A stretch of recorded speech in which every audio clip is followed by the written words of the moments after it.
This is about the internet, social media, generational thinking, all changing our world really dramatically. It means that all of us can use a shift in our thinking when it comes to how we do research and how we spark that meaningful innovation for our companies. So that's what I'm really challenging all of you to do today. Let's really sit down, take off our work caps, what we typically think about when we're going through research in our businesses, and let's do a shift in our thinking. So first, let's talk about gameful design. I don't know how many of you maybe were at TMRE in 2013. Jane McMonagle was one of the keynote speakers, and I really thought what she talked about was absolutely fascinating. She is an expert in gameful design and how it really can help us change the world. She's written 2 books. One is called Reality is Broken. The other one is called Super Better, and it really is how you can use gameful thinking to shift how people go about doing things and the outcomes that they produce for you. Sorry. When we play a game, we tackle tough challenges with more creativity, more determination, and more optimism. That's one of the quotes from her book, and I think it's really important for us to think about. Games make us happy because they're hard work that we choose for ourselves, and it turns out that almost nothing makes us happier than good hard work. These are some of the insights that she points out to everyone. Just so you know, she is one of the most sought-after TED speakers that there has ever been. If you haven't listened to any of her TED Talks, I'd highly recommend them because she really is something. She talks about what humans crave when they're playing games or when they're doing anything in their lives. They're looking for satisfying work to do. They want the experience as being good at something. They want time spent with people that they like. And they want the chance to be part of something that's bigger. This is a great quote from her. Compared with games, reality is trivial. Games make us a part of something bigger and give epic meaning to our actions. So just something to think about as we talk about games further in how they interact with research that we do. Fascinating, this thinking is shockingly not new. Einstein thought it was right. He said, games are the most elevated form of investigation. So you can see that what she's talking about really has been embraced from some of the most brilliant minds in our history. There's another book. I actually haven't read this book, but I found quotes about it, and it's definitely on my must-read list. This gentleman down at the bottom, Todd Henry, was talking about the book Play at Work, and this is what he says. It's happening all around us, but if you're not paying attention, you may miss it. The author provides an insightful guide into how gamification is infiltrating the marketplace, and more important, how it can be leveraged to make experiences more immersive and addictive. Read it and prepare to see your everyday experiences through new eyes. So I call this new eyes and fresh eyes because honestly, that's what we're really trying to harness when we walk through each of these elements in innovation. As you can probably tell, this is all about collaboration. So when you're looking at collaboration, I love this word cloud because it demonstrates some really critical elements that we embrace in what we do. You're looking for help, so you're trying to ask for help from a group of people. You have a goal in mind that you share with them for them to help you with. It's social. They get to interact with other people and with you to try to help solve what you're trying to accomplish. And it's about having a community. So it goes back to what Jane talks about. People want to be part of this collective community. So again, it's social prediction or mass collaboration. There's another really interesting book written about this. It's called Wikinomics, and there was a follow-on book written by these same authors called Macroeconomics.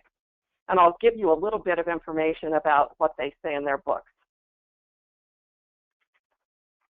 One of the best quotes that I found was, "We must collaborate or perish across borders, cultures, disciplines, and firms, and increasingly with masses of people at one time." And we'll talk about why that's so critical in just a minute. This original book, this Wickonomics, was based on $9 million worth of research, and it led to this best-selling book.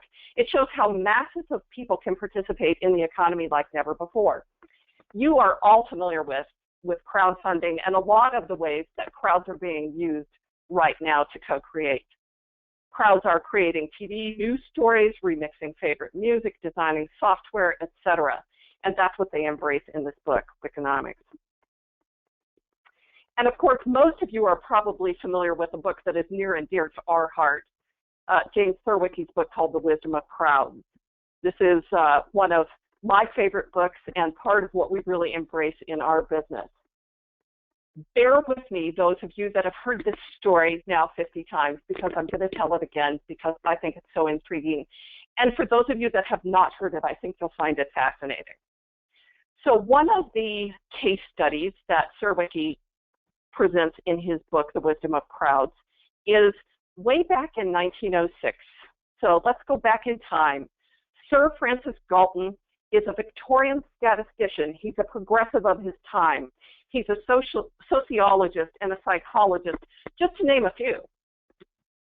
He decides that he is going to attend a local county fair in Plymouth, and he witnesses a game in action. People at the fair are actually paying small fees to enter a guess as to the weight of an ox. They are wagering guesses at how much it's going to weigh once it's prepared for market. He asks for the data after the event because he finds it absolutely fascinating due to the variety of people that are participating in this entry process. He assumes that the closest guesses would have come from knowledgeable cattlemen and ranchers. What he found, however, is that when he averaged the results of the collective crowd, the answer was the most accurate of all. So there were 800 entries into this particular guessing game. The average of the guesses was 1,197 pounds. The actual weight of the ox when it was prepared for market was 1,198 pounds. Fascinating, huh? And you say, so what? That was in 1906. Let's fast forward now to 2012. There is a gentleman, Lior Zoras.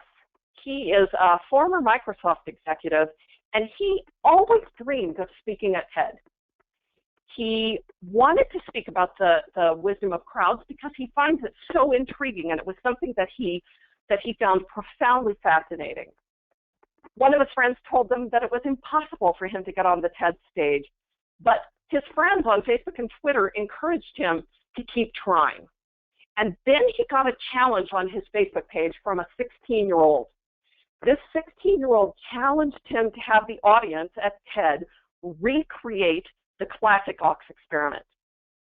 So our friend Lior gave the first crowdsourced TED Talk and brought a live ox on stage with him.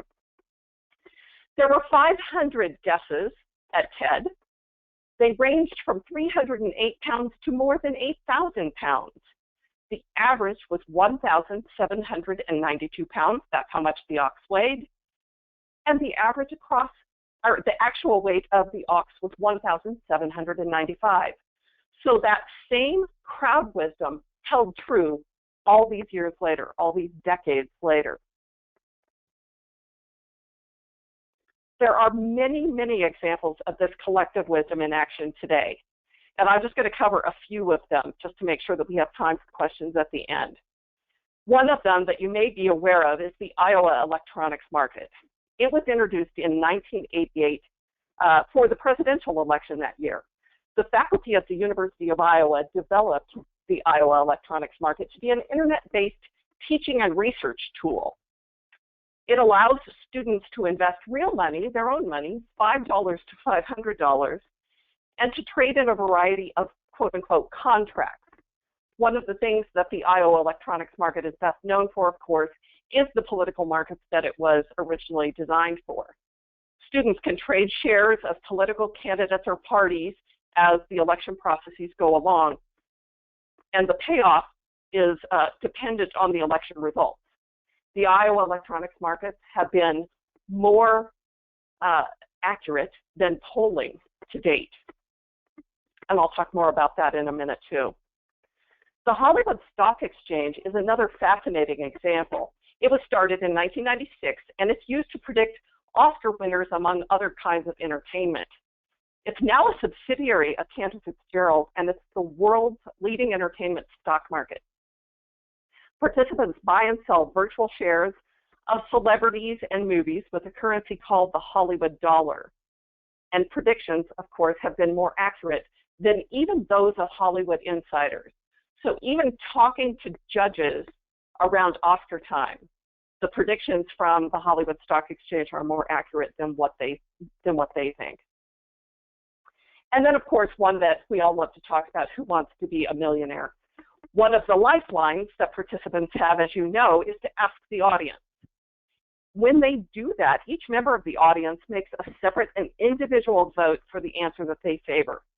Those votes are collected and the results are displayed.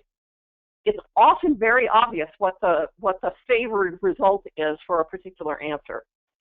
And that's the one the player generally goes with. The interesting thing is that in 95% of the cases, the favored response from the audience is actually correct.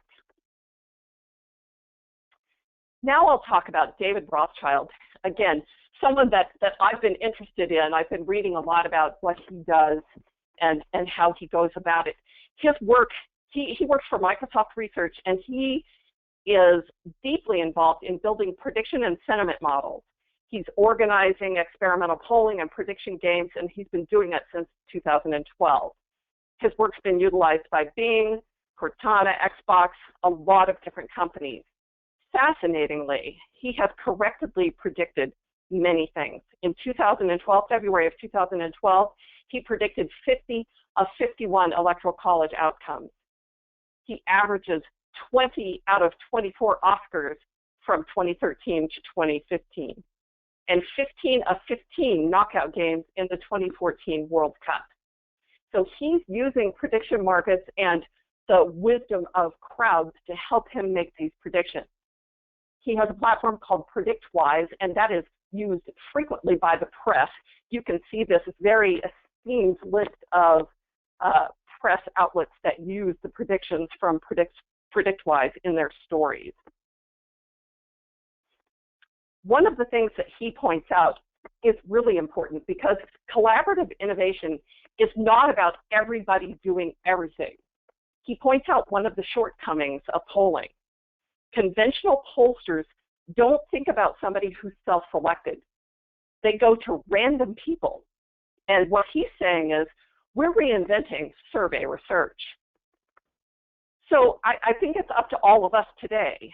The collective we on this slide can be all of us on the phone if you buy into what we're talking about today. I want to talk a little bit about social prediction in research. These are some of my favorite things to talk about. People are better social psychologists than self-psychologists. They will report their own intentions when you ask them what they like or what they would do, but they're much better at predicting the actual behavior of other people. This is sometimes shows up as overstated purchase intent, or we often call it inflated self-perception. That's what happens when you ask people directly about their preferences. A subtle change in wording can give you a really big payoff. So what would they like or do, meaning your target audience, will give you far different results than what do you like or what would you do. It's a method that's increasingly common. In politics, it creates more accuracy than polling, because they're not asking people in these exercises, who are you voting for? What they're asking people is, who do you think is going to win? And sometimes those are really different answers, right? To do this, of course, you need a crowd of participants that help set you up for success. You have to think about sphere of influence. People are working off of who they know. So people are thinking about their friends, their colleagues, their neighbors, their peers, and even themselves. But of course, they're always answering the questions based on what your target audience would do or what other people would prefer. I'm going to use some of Intengo's innovation processes as examples of how all of these elements come together. I know that I've talked about a lot of different things, but they all feed into crowd-based research that I think can really help drive you to more innovative results at your companies and for your companies. I'm going to use our examples because obviously they're things that I'm most familiar with, but they're just examples of some of the ways that interesting, creative research companies are helping you with practical applications for innovation. So let's go back to this whole thought of gameful thinking and how it all comes together. When we're doing any kind of an innovation exercise on your behalf, we are asking people to self-select in based on perspective of a topic or a target audience, people that they might know. We generally start with a general population sample that we're obtaining either through a panel partner or through an online community. We don't maintain panels of our own because we want to have a variety of input into the exercises and the challenges that you want to put in front of the crowd to help solve. So everyone is self-selecting in based on perspective of that topic. They see 8 different topics or different kinds of people, and we ask them to select 3. So again, going back to what we talked about earlier, that self-selection process is really critical because we want people to participate if they have perspective on what it is you're trying to do. Before they see any information, they sign an online confidentiality and proprietary information agreement before they can continue. And then here's the critical part.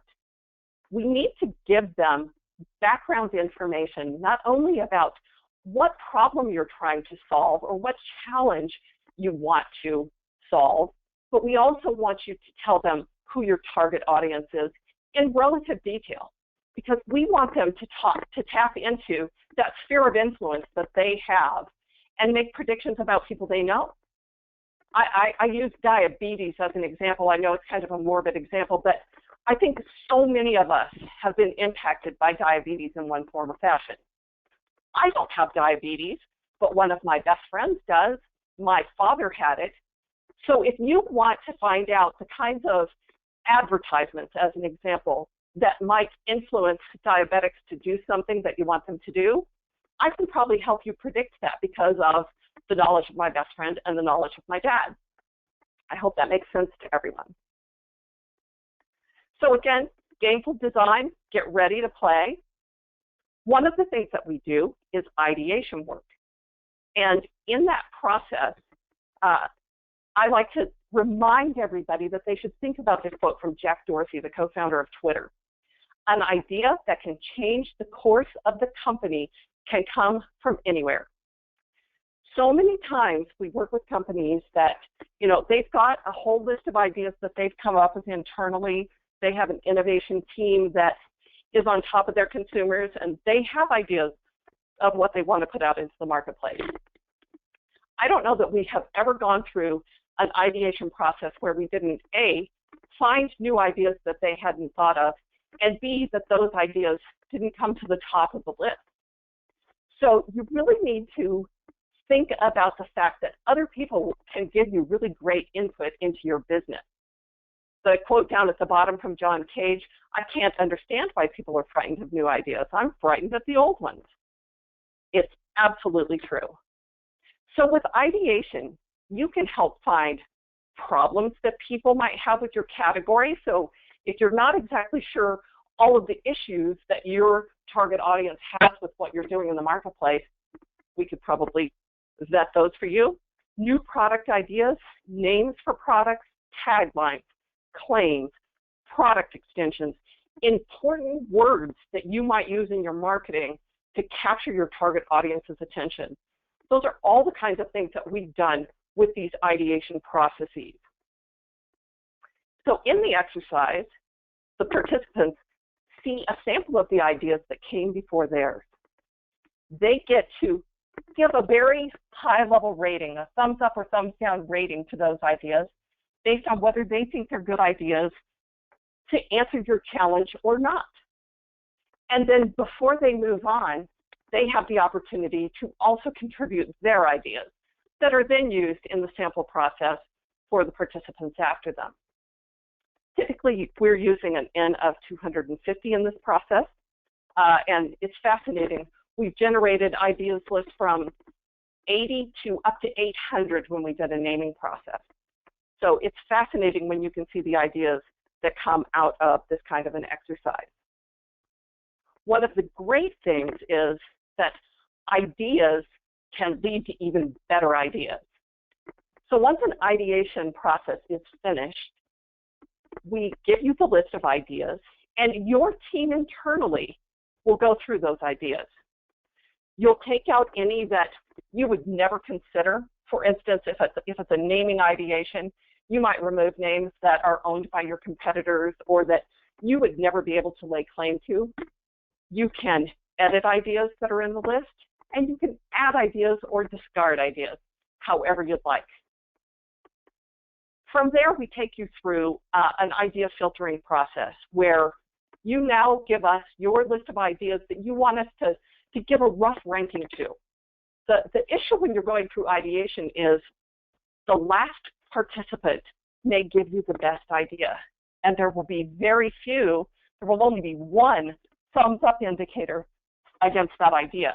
So we've created a second process. It's a new exercise now with new participants where all we're asking them to do is review your challenge, what's the problem you're trying to solve, who's the target audience, and all they're doing is voting on a random pair of ideas. The engine works to pair the ideas randomly. The participants usually are in the exercise for a minimum of 5 minutes. Most of the ideas will get at least 300 or 400 voting opportunities. And at the end of that process, you've kind of got your best bets from that really high-level list of ideas. Don't forget, this is early on in your innovation process. So you come out of that with a list of ideas that have a score attached to them.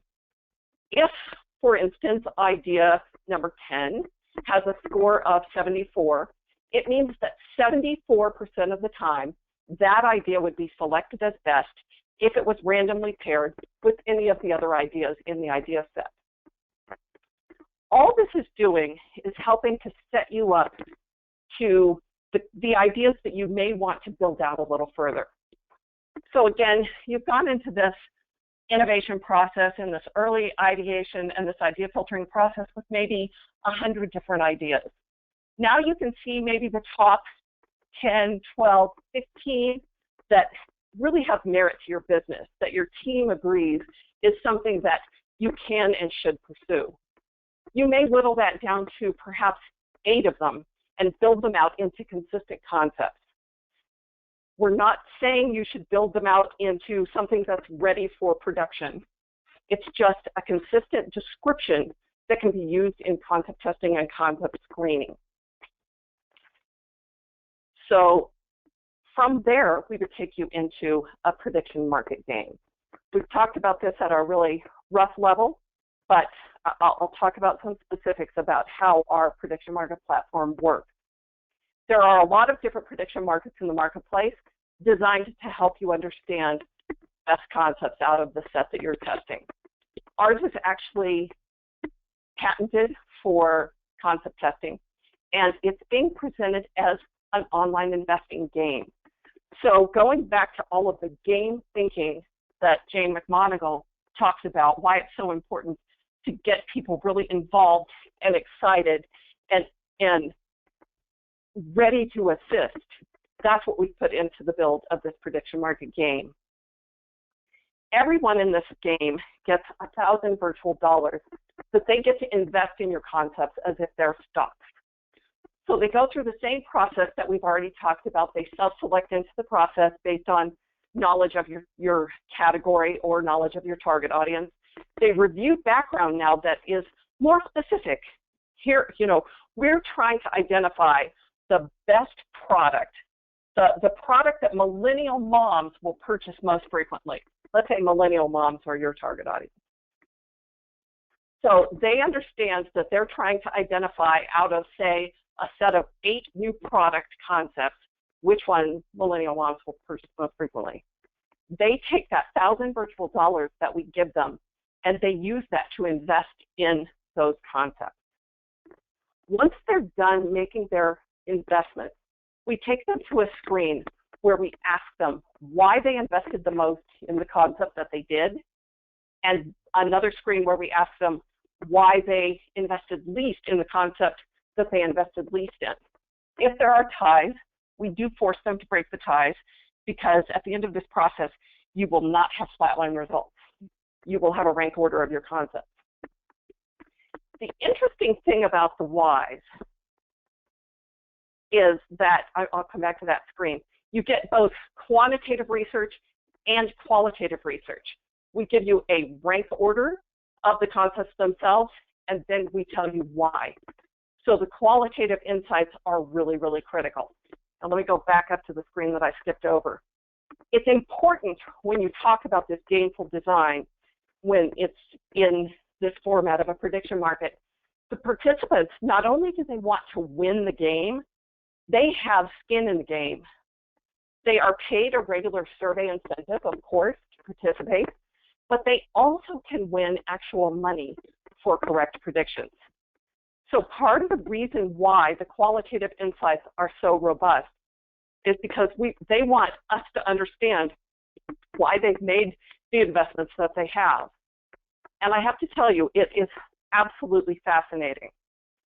One of the statistics that you get out of a prediction market is the percentage of people that think a concept is the best, less the percentage of people that think it's the worst. That is incredibly important from a marketing perspective, because you want to know how polarizing something is before you go to market with it. Sometimes it's okay if it's polarizing. If you are a food company and you want to launch a very spicy snack food, you know that's going to be polarizing right when you test it, because not everybody likes spicy food. So that's not an issue. But if you're trying to maximize the effectiveness of a concept before you take it into production, the kinds of insights that you can get from those qualitative statements are really critical, because they'll tell you something's a little bit off. You know, is the picture in your ad cropped a little bit wrong? Does the flavor need to be tweaked? Is the packaging too complicated? Like I said, there's a lot of different insights that we can collect. In this process, you also have the ability to ask follow-up questions, so we can get additional clarity for you as you move through this exercise. I love this slide because it shows a really friendly donkey and elephant. Given everything that's going on, it doesn't feel all that friendly right now, but I did find it interesting that the American Enterprise Institute says why all political junkies should follow prediction markets. Political prediction markets have been more accurate than any polling. You'll see them mentioned more and more as we get closer to November. It is really, really fascinating if you take a look at the results of them. If you do a Google search, you'll find a lot of them, and you can see where the results are trending right now.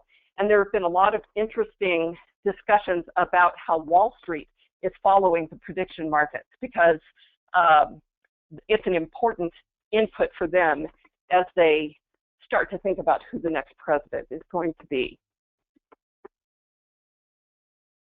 So the other thing that I'll tell you about the prediction markets that we do at Intego, we use an N of 350 in our markets because we want you to have that really robust, open-ended discussion from the participants. We think that that's absolutely critical in addition to the rank order. We can also add to the prediction market, or at a different time, what we call an optimization module.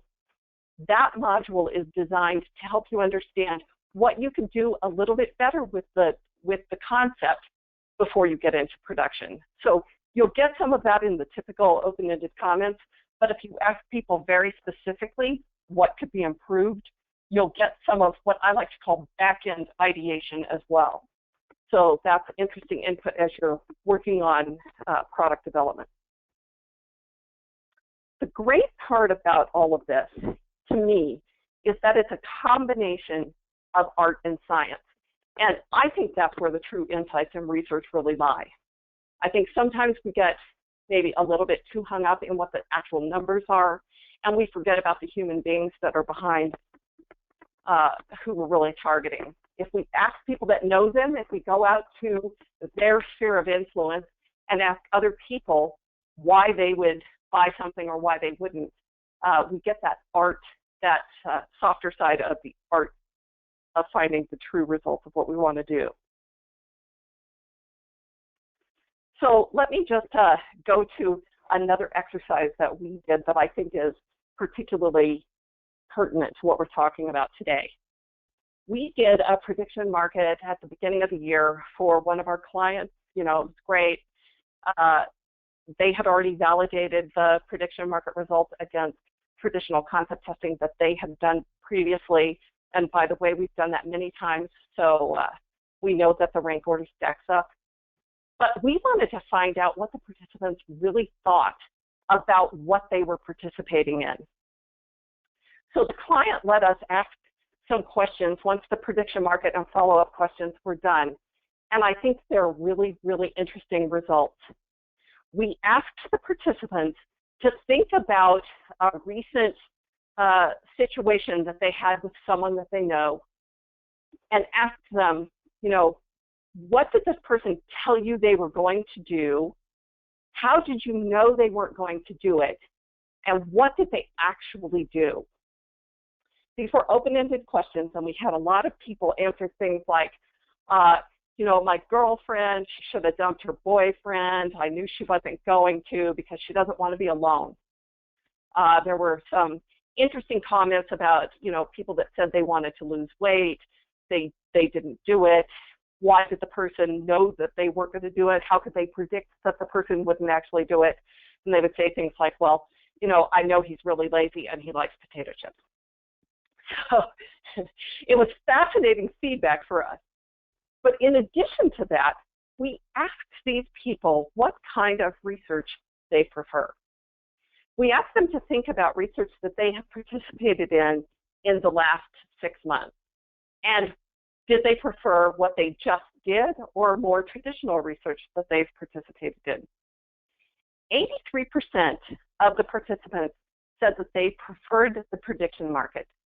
And these are some of the things that they said for why.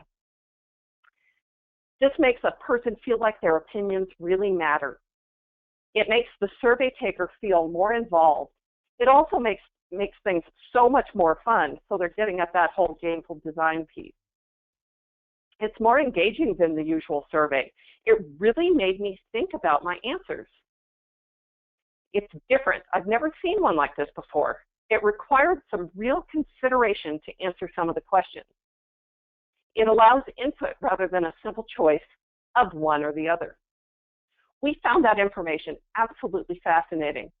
And then, of course, on the flip side, there were 17% of the participants that said they preferred a more traditional survey, so a different survey that they had taken in the past. And this comment sums it all up. This requires a lot of additional considerations rather than just snap answers. I personally find that statement really scary. When I think about traditional research, I don't want to think about people just making snap answers and checking checkboxes to get finished with the survey fast. I want people to really provide some consideration to the challenge that I have in front of them because it's critical to my business, right? It's critical to your business. So I would challenge you, if you do what you've always done, you'll get what you've always gotten. If you just want snap answers, then traditional research is right on the money. If you want people to give you some real considerations, you may want to think about using gameful design and collective wisdom of crowds and social prediction, because that's going to take you to a different space and really make people consider the challenge that you're facing as they provide information and input for your consideration. So I'll just wrap up very quickly before we start taking questions about our process at Intango. We have several different steps in our innovation process that Kyle spoke to at a high level at the beginning of our presentation. Pain identification, idea generation, idea filtering, selection of ideas and concept development are yours to do before we get to the next step, which is concept screening and concept testing that we do with prediction markets. Concept optimization is that back-end ideation. We do competitive assessment and concept pulse checks after we've done that initial concept test with a prediction market to help you understand what's happening with your concept compared to competitors in the marketplace, and also pulse checks along the way as you're going through product development to make sure that nothing is shifting in the marketplace if your product development takes a significant amount of time.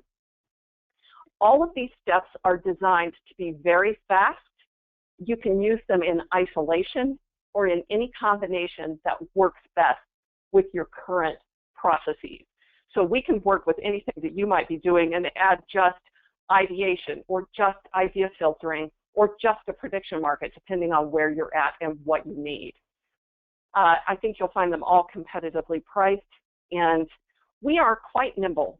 One of the things that I really love about what we do is we work with each one of our clients individually to find out exactly what it is they need. Sometimes we modify our exercises to incorporate different questions, different types of learnings that they need that are above and beyond what we do. That's the beauty of being nimble and working with the wisdom of crowds. We can do all of that fast and cost efficiently for you. So if you have any challenges, let us know, because we'd love to help with your challenges. Aristotle said it best: we are what we repeatedly do. So we hope that you've got an innovation process like this of your own. Perhaps there could be some crowd wisdom that could help you along the way, or social prediction, and if so, let us know and we'd love to help with your challenge. The other thing that I'll ask is, are you going to IIEX? If you are, if you're going to be in Atlanta next week, our booth number is 29, and we'd love to see you stop by and we can talk about this some more. So now that I've been blathering away for quite a long time, I want to open this up and see if there are any questions that we can answer. Yes, Sandy, we've had a few questions come in throughout the presentation. Quite a few here at the end. Let's start with something kind of high level and I guess unique to us. How long does it take to get results from a prediction market? Presumably one that we would help a client to conduct. Excellent. Thanks for that question. Our prediction market platform is designed to be very fast. So once we launch, the first thing that we'll do is create an outline for you to make sure that we're addressing your challenge correctly and the description of your target audience. Once you approve that, we program, and when we launch, the programming usually takes us a day. Once we launch, we get high-level results to you in 2 to 3 days. The high-level results are going to be the rank order of the concepts. So truly how they rank compared to each other, how they index compared to each other, and the statistical significance of those index values. So you can see which concepts are above average, which ones are average, and which ones are below average. We think those open-ended comments are so critical to your decision-making internally that we code those by hand. That takes us a little bit of time, and in addition to the follow-up questions that we analyze. So in another 4 or 5 days, we'll get you a full report, and that report will include our observations and our recommendations on what we see in the data and what we think your best next steps are. So 8 days start to finish from the time we launch for the most part. Thanks, Sandy. The next question: how many concepts or ideas can you test in a prediction market? You know, that's a really great question, because we often work with companies that maybe want to test 30 questions, or I'm sorry, 30 concepts or 50 concepts. The answer to that is kind of, it depends. So if you're at a very early stage of product ideas, let's use a product example. If you have 50 of them, we may consider doing an idea filtering process first to help you understand which 7 or 8 are the best ideas for you to build out further. If you truly want to concept test them in a prediction market, we can do multiple markets if there are more than 8 concepts. We like to keep a standard prediction market to 8 concepts or less because we want the participants to stay highly engaged. We really strive for a prediction market.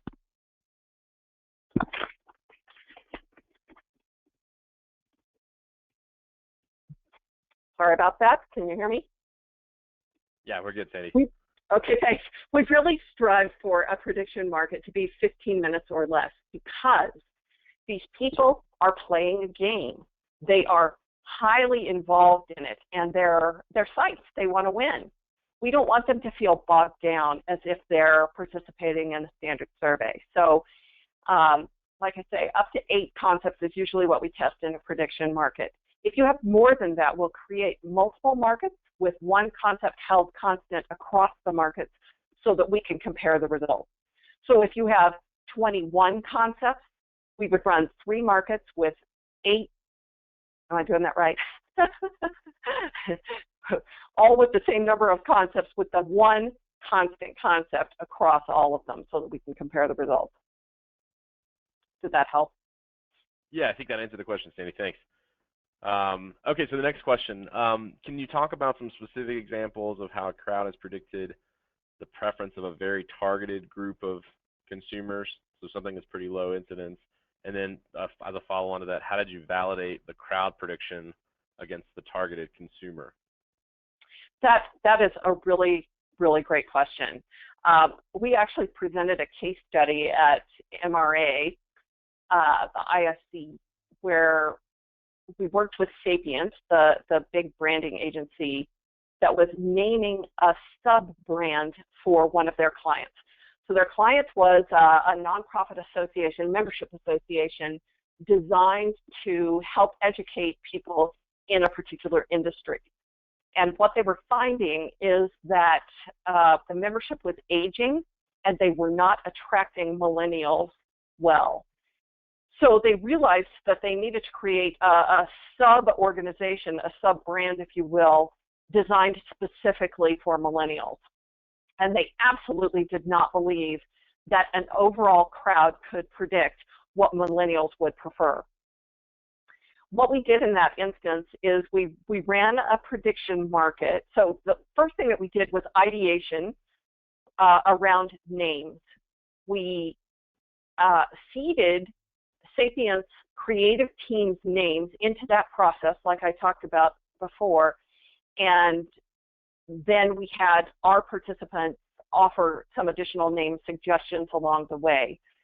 In the filtering results, 3 of their original names were very strong. There were 3 new ideas that were very strong, and then there was a 7th idea that the client added at the last minute. Those were all tested in a prediction market.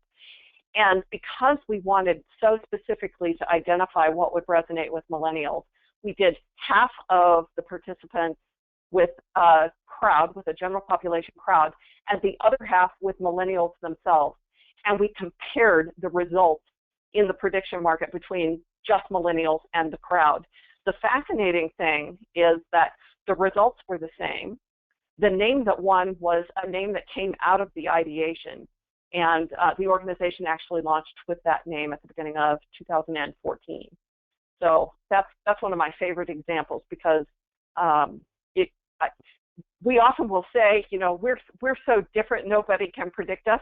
But when you're asking people that know someone in that target audience, like millennials, if you're not a millennial, but your child is, or your best friend is, or you know, someone you work with is, there is a really good chance that you could predict what they would like. Did that answer the question? Yeah, I think it did. I think you'll like this question. So this is a question around turnaround time when there's a smaller target market. My interpretation is just if we're trying to understand a very specific group, let's say a B2B group very difficult to reach if we were doing targeted traditional research. How does our turnaround time with a prediction market and using a social prediction model compare to that? I love that question. The beautiful thing about the wisdom of crowds is you can call on a very large group to get to those very specific people that they're predicting for.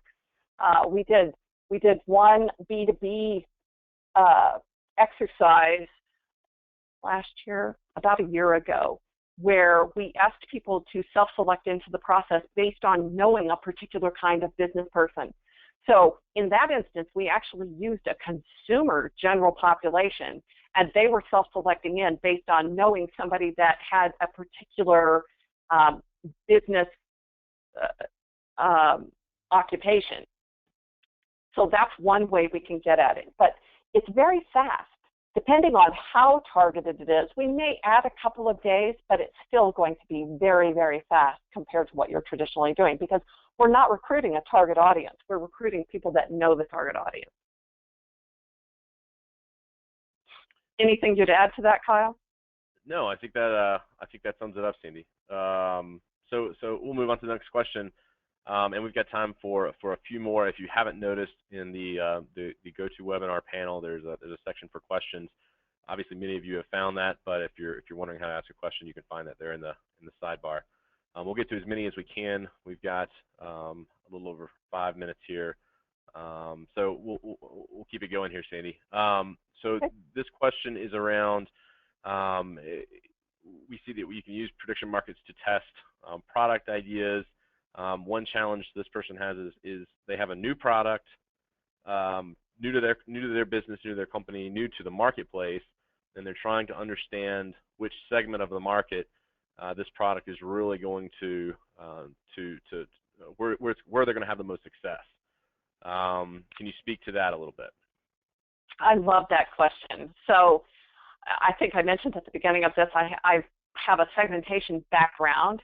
I helped build a couple of segmentation systems that were designed around personas or vignettes of types of people, so that marketers could understand if they were trying to target a particular consumer segment, you know, they had a real humanization of who that person really is. This is one of the things that we've done with our prediction market that is so interesting. We've worked with some companies that are in just such an instance where they've created a new product to the marketplace and they're not sure who exactly will buy it because it doesn't fit necessarily their current target audience. So what we've done is either worked with their agency or worked with the company to help them build out different kinds of consumers that could perhaps be the target audience for that particular product. So once that vignette is designed, that persona, if you will, those become the concepts in the prediction market.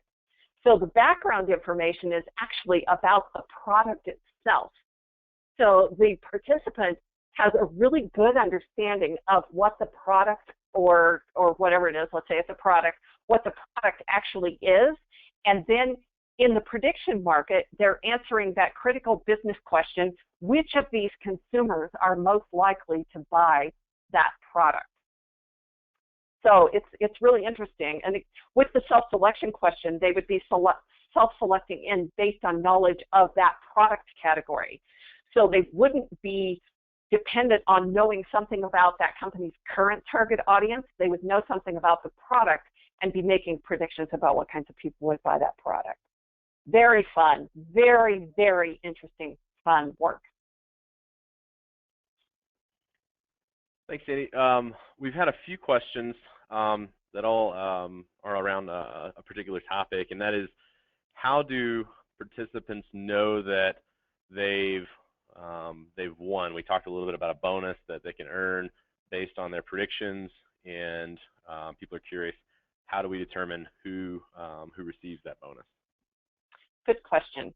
So the people that invest most heavily in the concept that ultimately wins in the market are the ones that will get the additional money. We pay that out quickly, and Kyle, maybe you can speak to that a little bit. Most people are answering that business question. Virtually everybody answers that business question based on what they think really answers the question. They will get payout, again, if that is ultimately the concept that wins. But during the prediction market, they don't know if they're the 5th person who's participating, who's playing the game, or the 100th person who's playing the game. So it's important because they vote the way they think. They invest the way they actually believe. Yeah.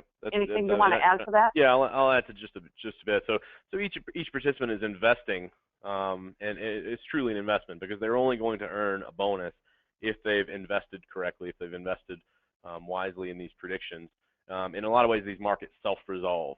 So we're going with a concept that has the highest probability of answering the market question, and the individuals that participated and invested in that idea ultimately would earn a bonus.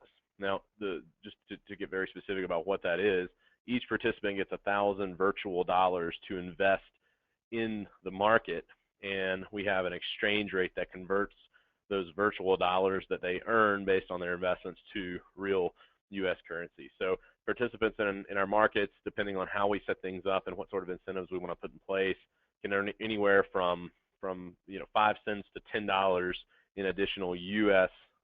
currency as a result of accurate predictions. Thank you.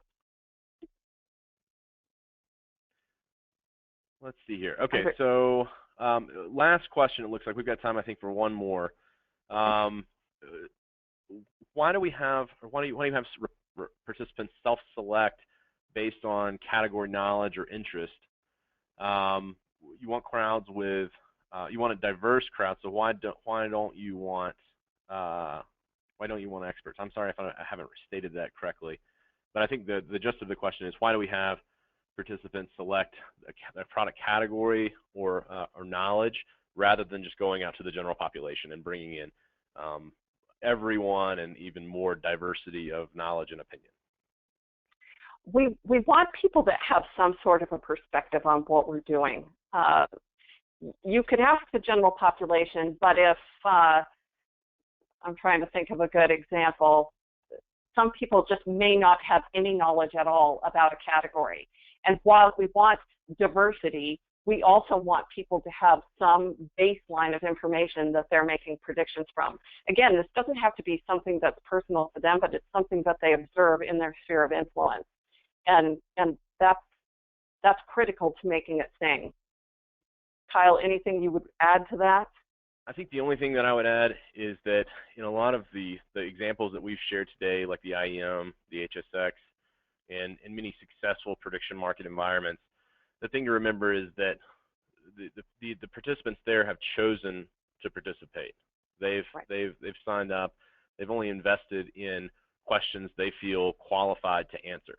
So there's a self-selection component to those markets, and what we've tried to do is replicate that in more of a cross-sectional research design where we can recruit from the general population and have people decide which markets they feel most qualified to participate in. Cool. Thank you. Yeah, so with that, I think we're going to go ahead and wrap up. I very much appreciate everyone's time. Thanks for joining us today. There were a few other questions that came in. We'll certainly follow up with all of you individually, and sometime in the next few days.